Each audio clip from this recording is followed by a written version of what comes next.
Voici Boris Johnson. Oui.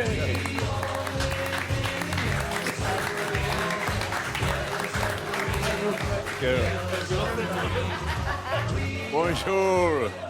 Bonjour. Bonjour, la France. Hey, dois dire, j'aime beaucoup la chanson Sous-marin. Le sous-marin, vous Oui. je crois. C'est pour ça que je suis coiffé comme un albatros qui s'est coincé les roupettes dans le périscope. C'est formidable, c'est formidable. Vous, en France, vous avez eu un capitaine de pédalo, mais moi, je suis plus fortement doué que lui. Moi, si je suis capitaine de sous-marin, j'arriverai à le faire couler, même en traversant la Tamise à marée basse. C'est formidable. C'est un naufrage. En tout cas, merci de faire l'effort de vous exprimer en français, Monsieur le Premier ministre. Oh, merci, merci. Je sais que vous, Français, vous n'êtes pas bon avec la langue des autres. Oui. Sauf pour donner la langue au chat, dans le 69. Alors,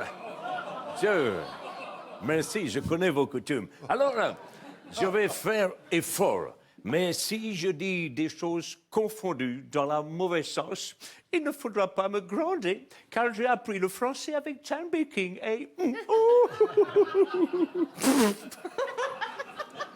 Je vous écoute. En tout cas, la reprise des séances au Parlement britannique a été très houleuse. Beaucoup sérieuse. Excusez-moi, je tombe un peu en morceaux. Houleuse. On s'est disputé comme des migrants pour un bout de zodiaque.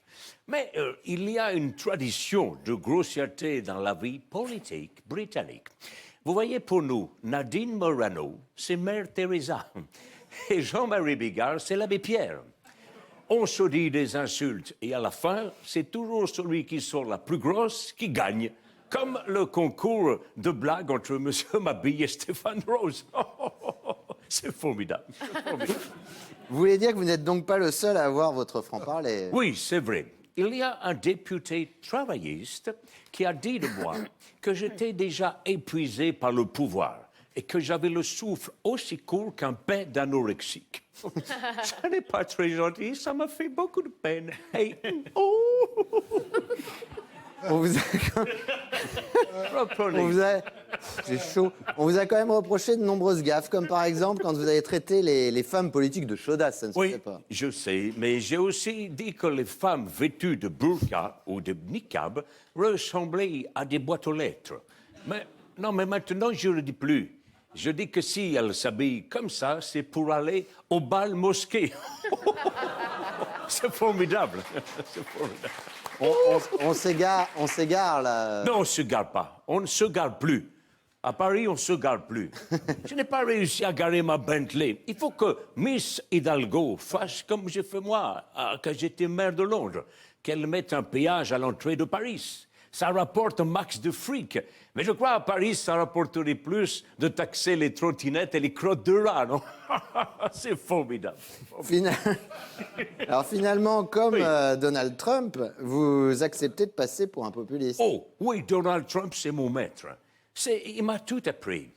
C'est lui qui m'a expliqué pour la géopolitique, quand je comprenais rien du tout, parce que c'est trop compliqué. Et que moi, au début, je croyais que le Boukistan, c'était la capitale mondiale du Viagra. Mais maintenant, j'ai compris. Aux îles Canaries, il n'y a pas de Canaries. Aux îles Vierges, c'est pareil. Donc, c'est pas la peine d'y aller.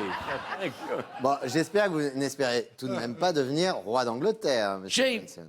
J'ai beaucoup plus de chances d'être décapité par un frisbee ou d'être réincarné comme une olive que de devenir roi d'Angleterre. Ça, tu vois, c'est ce que j'ai dit à votre confrère Laurent Delahousse, quand il m'a demandé si je comptais devenir Premier ministre. Et la suite, vous la connaissez. Alors, je vous dis à bientôt et au revoir. Thank you, merci beaucoup. Beau Johnson, beau Joe.